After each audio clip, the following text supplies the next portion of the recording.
Today's story is about an 11-year-old girl in a ripped t-shirt who dared to fix a billionaire's Bentley engine and left the entire crowd speechless. What started as a humiliating bet turned into something that would change her life forever. Subscribe to my channel, hit that like button, and leave a comment. For every new subscriber, I'll donate $1 to a charitable cause. Now, let me tell you what really happened. Tom stood behind the open garage door, wiping the sweat from his forehead. The summer heat beat down mercilessly on the concrete, and the scent of motor oil mixed with dust filled the air. It was another slow afternoon at Harry's auto shop, just an aging garage on the edge of a forgotten neighborhood. No one expected anything special to happen that day, until the Bentley rolled in. It was a black Continental GT, immaculate, shining like polished obsidian, the kind of car that looked like it didn't even belong on a cracked city street. When the engine choked and the sleek machine came to a halt in front of the shop, every conversation died.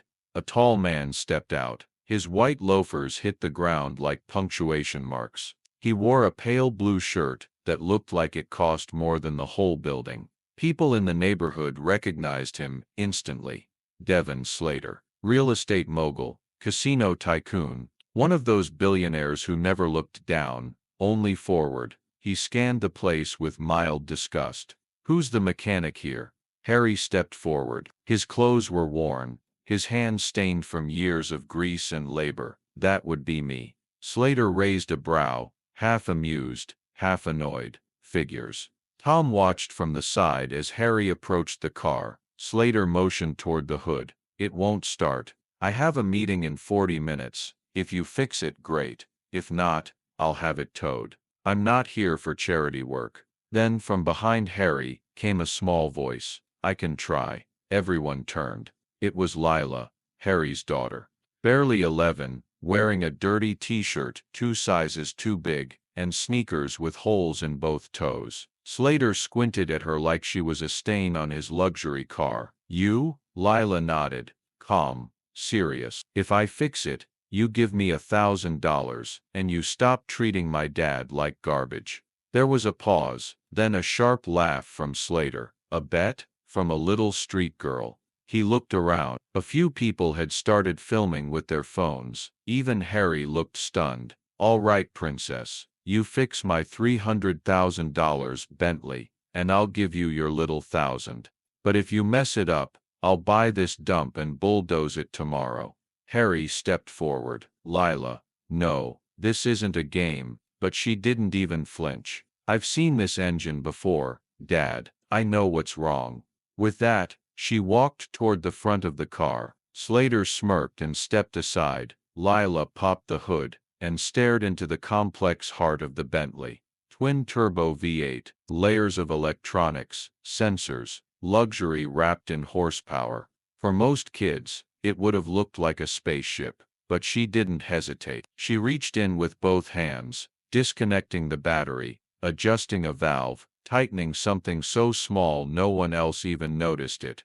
Her fingers moved with confidence, fast, but careful. Tom held his breath. So did everyone else. A full minute passed. Then she stepped back. "Try it now." Slater laughed again and rolled his eyes. He sat in the car, pressed the ignition button. There was silence. Then, a deep, perfect roar. The Bentley purred to life, smooth as silk. The digital screen lit up. The engine rumbled with flawless rhythm. No one said a word. Even Slater just stared at the wheel. The expression on his face, priceless. Lila wiped her hands on her shirt. "That'll be $1,000, sir." For a full 10 seconds, nobody moved. The Bentley's engine purred like a lion under silk, and the people gathered around the garage stood frozen, trying to process what they had just witnessed. Devin Slater sat in the driver's seat, one hand still resting on the ignition button, the other gripping the leather wheel a little too tightly, his jaw clenched. His ego had just taken a hit, worth more than $1,000. He stepped out of the car, slowly, his shoes tapping against the pavement. "What the hell did you do?" Lila looked up at him, her hands still stained with grease. I fixed the fault in the oxygen sensor relay. It was flooding the intake with a bad mix. That's why it sounded dead, and your battery terminals were misaligned, probably from a bad jump last time. Devon blinked, once, then again. He clearly had no idea what she was talking about, but the fact that she spoke so clearly, so confidently, only made things worse for him. Tom, watching from a few steps away, couldn't help but let out a small whistle. He had worked in that shop for years and never once seen Harry's daughter touch a luxury car like this. But now, she looked like she was born under that hood. "You got lucky, kid," Devon muttered, trying to regain control of the situation. Lila shrugged. "Maybe, or maybe I just know what I'm doing." A few people clapped, some even laughed. The man in the suit was being one-upped by a girl in a stained t-shirt, and the whole block loved it. Devon turned to Harry, his tone sharp. "Is this some kind of setup? Did you tamper with the car?" Harry raised both hands. "You brought it in. We didn't touch anything before you arrived. You saw her open the hood yourself." Devon's eyes narrowed. He reached into his inner jacket pocket, pulled out a sleek black wallet, and peeled off 10 crisp $100 bills. He shoved them into Lila's hand. "Here, don't spend it all on candy." She took the money calmly, folded it in half, and slipped it into her sock. "Thanks, sir." The way she said "sir" carried just enough sting to make a few people chuckle. Devon clearly didn't appreciate the tone. He turned on his heel and got back in his Bentley. The engine still growled with perfect rhythm as he pulled away from the shop, tires squeaking slightly as he accelerated into the street. When he was gone, Harry turned to his daughter, still in disbelief. "Where did you learn to do that?" Lila wiped her hands on a rag. "You, mostly. I watched you fix that Range Rover last winter.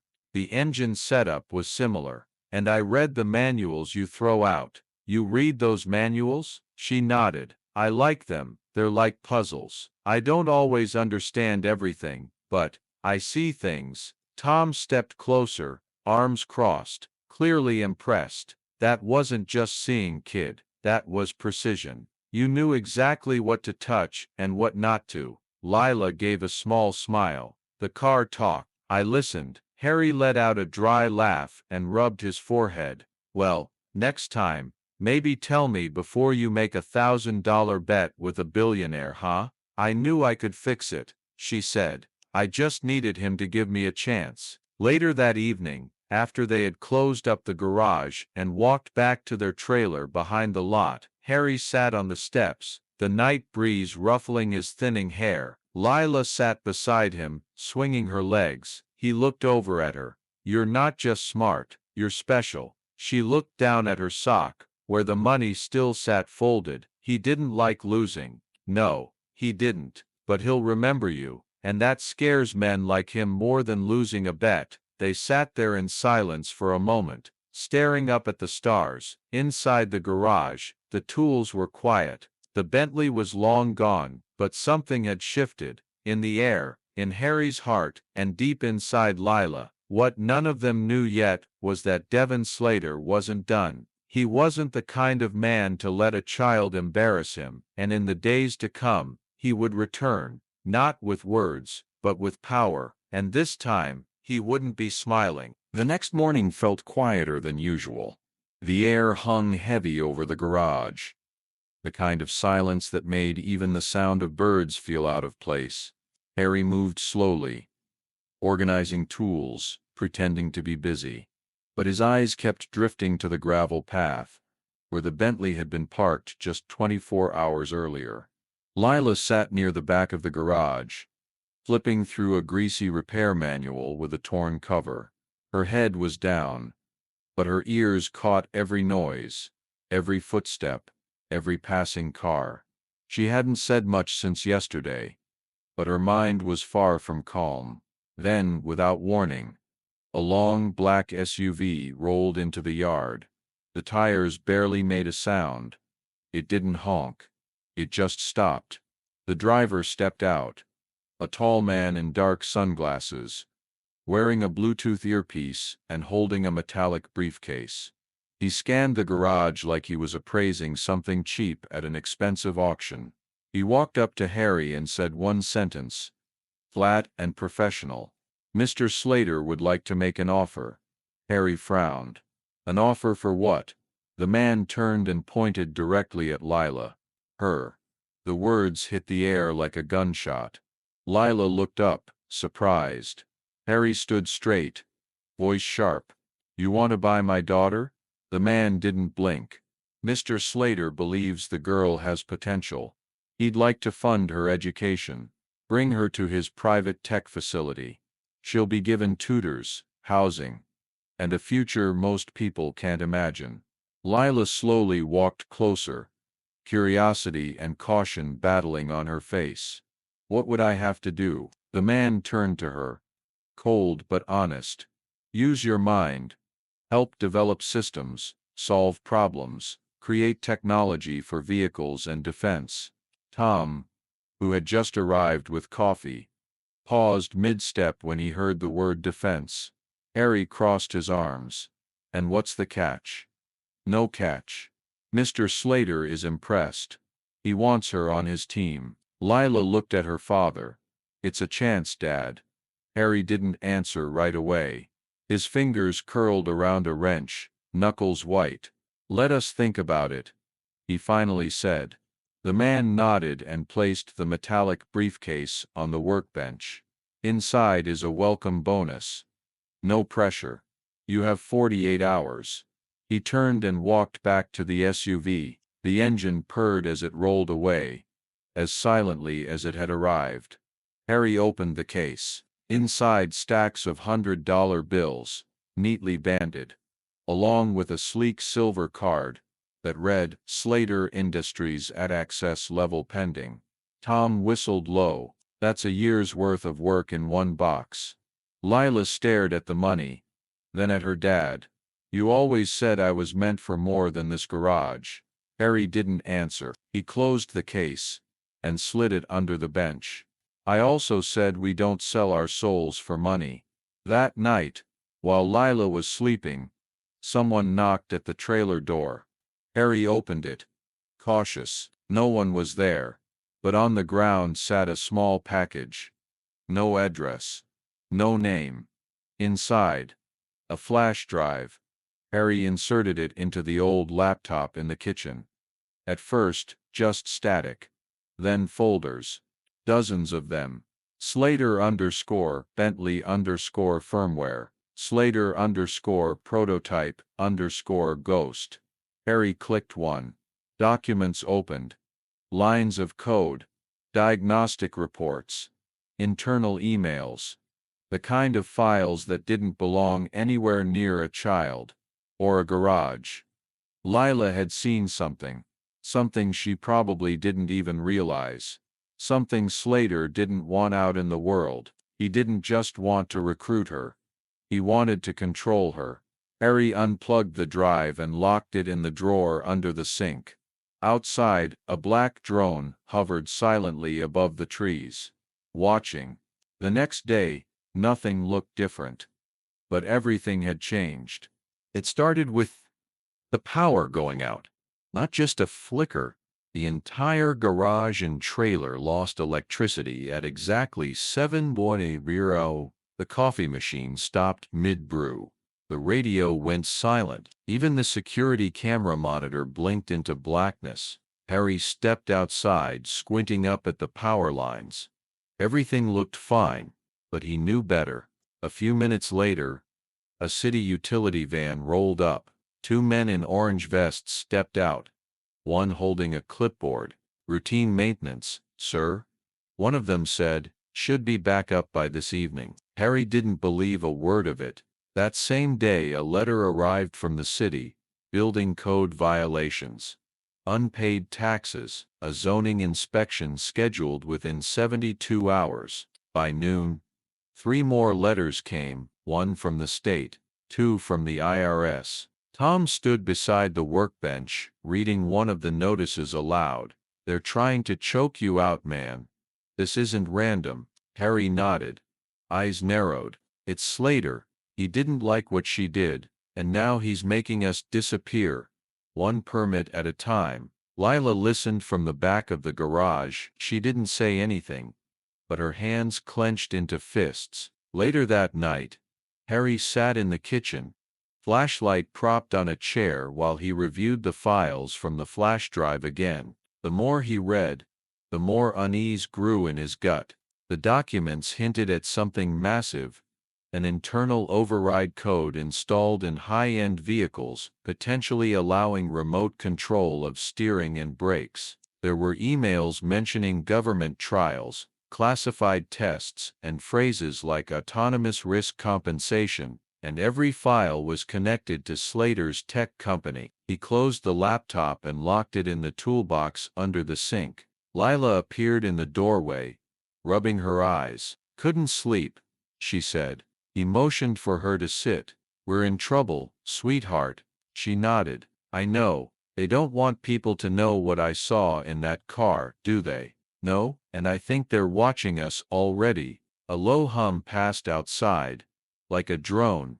From that night forward, they didn't sleep much. Every few hours, headlights would stop near the garage. Shadows passed by the windows. Twice they heard someone tamper with the trailer door. But by the time Harry got outside, the driveway was empty. Then 2 days later, Harry disappeared. Lila woke up alone. The trailer door was wide open. Harry's bed was untouched, but his boots were gone.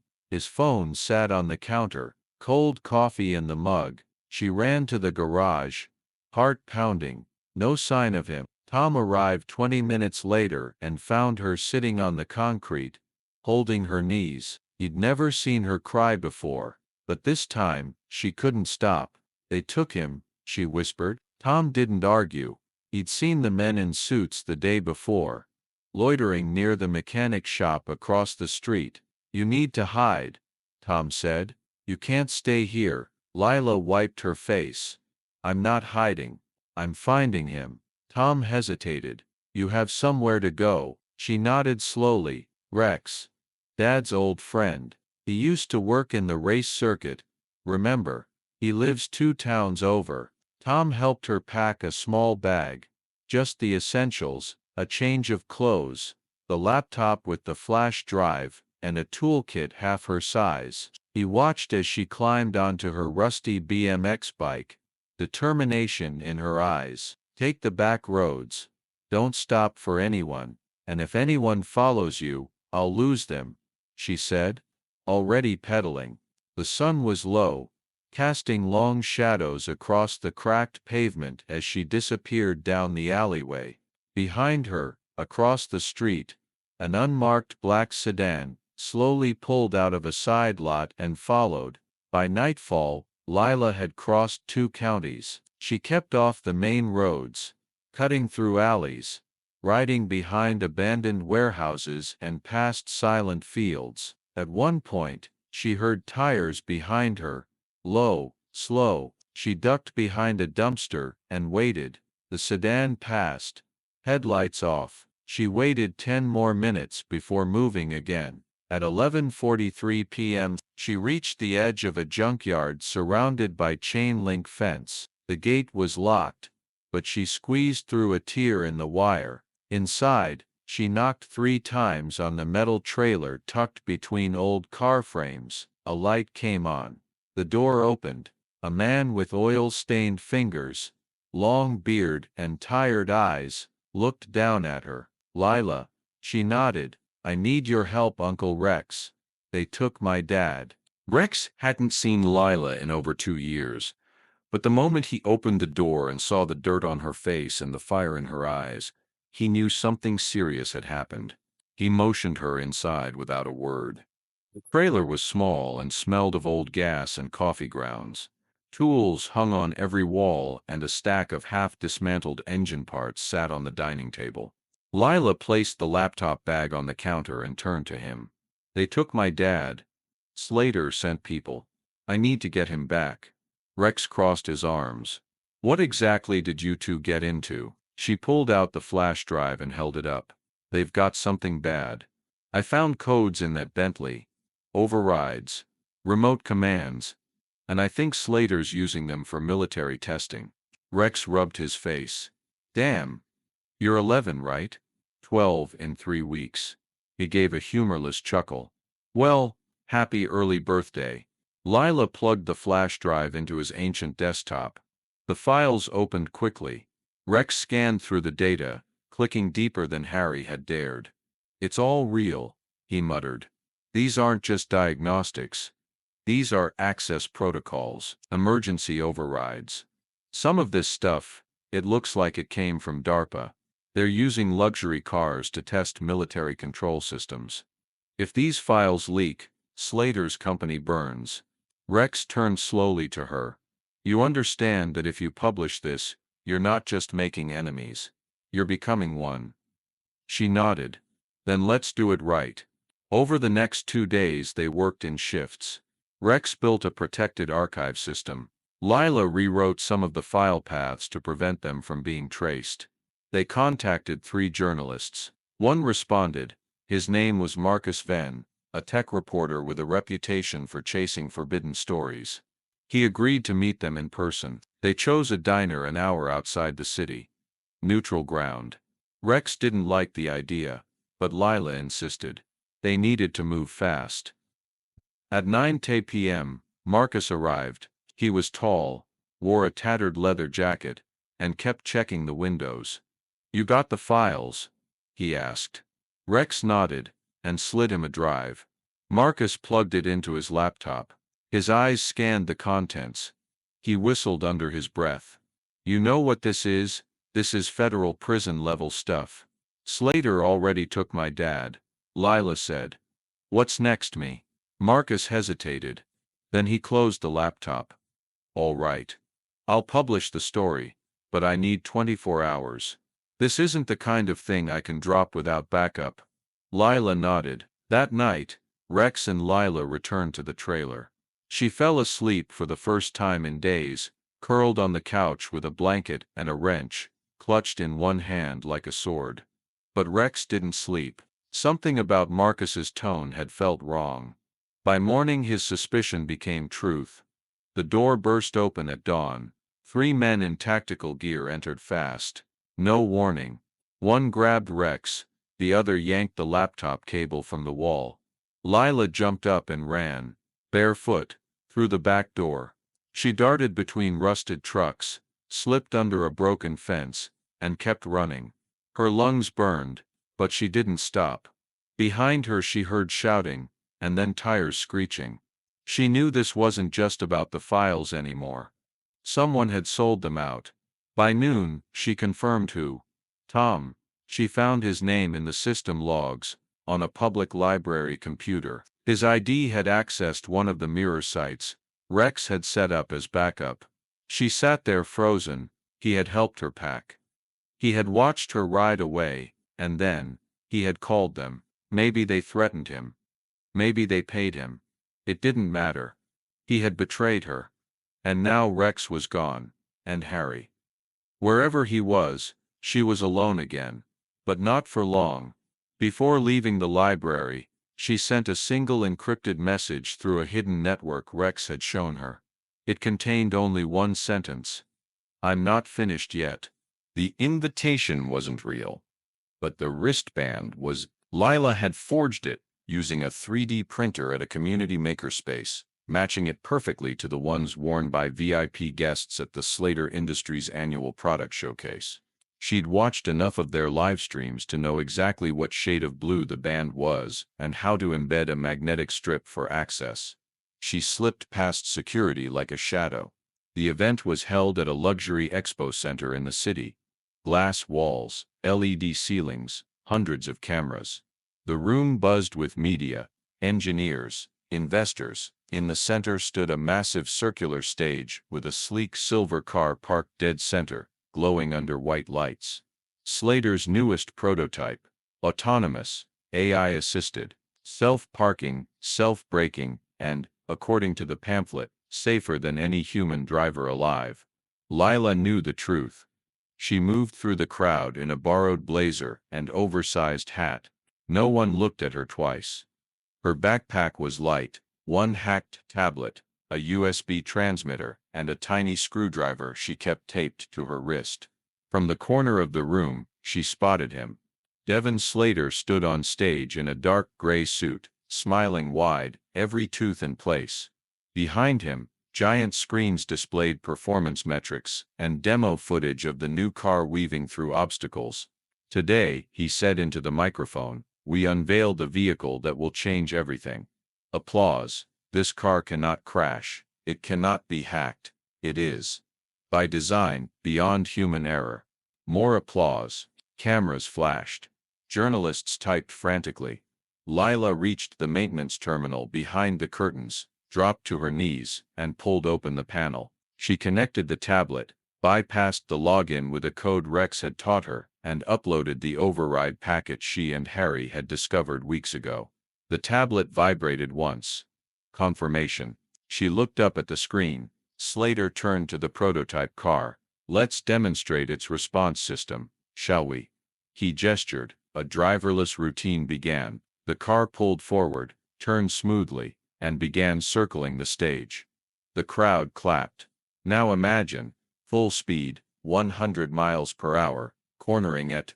The car suddenly jerked. It stopped mid-rotation. The lights on its console flickered. Slater's smile faltered.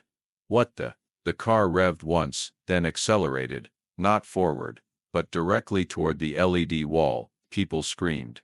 At the last second, the brakes engaged. Hard. The tires screeched. The front bumper stopped exactly 1 inch from the wall. Gasps filled the hall. The screens behind Slater glitched, then went black, and then a message appeared in bold white text. "The system is not safe. You lied." The room went dead silent. Security rushed toward the stage. Slater barked orders into his earpiece, trying to regain control. But the screen changed again. This time displaying lines of code, timestamps, internal emails. The truth, everything Lila had collected. Whispers spread fast. Cameras turned from the stage to the giant screen, then to the man in the suit who no longer looked so confident. Slater backed away. "That's a hoax. It's fake data. Someone's tampering." But the evidence spoke louder. On the far side of the room, Lila slipped out the side exit, blending into the chaos. Her heart raced, but her steps were steady. By the time she reached the street, social media had exploded. Slater leak trended worldwide within an hour. News anchors called it the biggest tech scandal of the decade. Investors pulled out. A congressional hearing was announced. And somewhere in a black site far outside the city, a locked room was opened, and Harry sat up, blinking under the fluorescent light, as armed men exchanged nervous glances. One of them stepped forward. "We need to let him go." Harry opened his eyes slowly. For a moment he wasn't sure if he was dreaming. The white light was too sharp, the air too still. Then a voice spoke. "You're free to go." He turned. 2 men stood by the open door. No uniforms, no badges, just cold expressions. "Where's my daughter?" Harry asked, his voice raw. One of them gave a small nod. "She's safe. And you might want to see this." They handed him a tablet. On the screen, footage played from the Slater Industries presentation. He watched the car crash toward the LED wall, the screen changing, the message, the leak. His daughter's war cry, delivered through code. Harry's hands trembled as he gripped the tablet. She did it. He walked out of the building, into the blinding sun, skin pale, legs shaky. But every step felt stronger than the last. A week later, headlines around the world bore her name. 12-year-old exposes Billionaire's secret system. Slater faces federal charges after explosive leak. Girl mechanic breaks the code, and the silence. Journalists camped outside the garage. Government officials tried to reach out. Universities offered scholarships. Tech companies wanted interviews. A streaming giant even pitched a movie deal.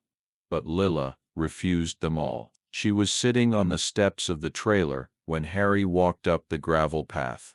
He didn't say anything. Just stood there, watching her. She looked up. And for a second, her expression didn't change. Like she wasn't sure if it was real. Then she ran to him.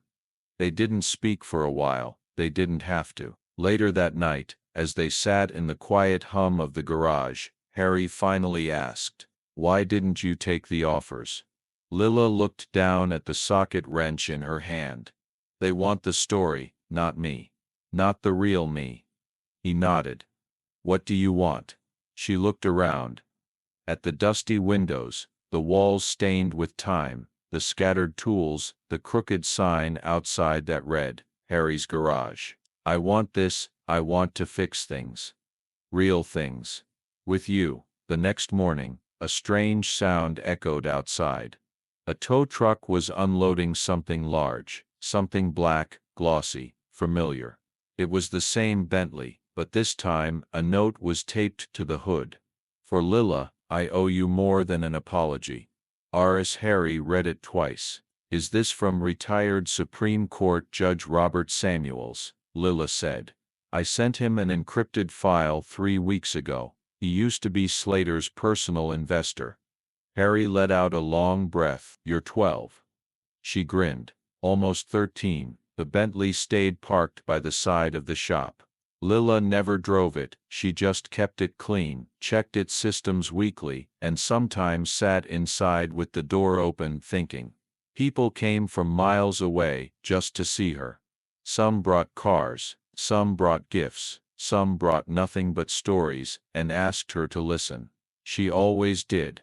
One morning, Tom returned. He stood outside the gate, head low, hands in pockets. She saw him, but didn't say anything for a while. Finally she walked over. "I'm sorry," he said. "They scared me. I didn't know they'd take Rex too. You gave them our names." "I know." She stared at him. "You're lucky Rex survived." Tom nodded. "I'll leave." But Lila shook her head. "You can work, if you keep quiet, and if you make coffee." Tom blinked. "You're serious?" She turned and walked back inside. "You're serious?" She turned and walked back inside. "Tools don't organize themselves." He followed. Years passed. The garage expanded. Harry got slower but wiser. Lila became known as the ghost mechanic, not because she disappeared, but because people said she could hear what machines couldn't say. She never gave a TED Talk. She never ran for anything. She never cashed in. But every car that left her garage drove a little smoother, and every child that walked in was told one thing: you're never too small to take on something big.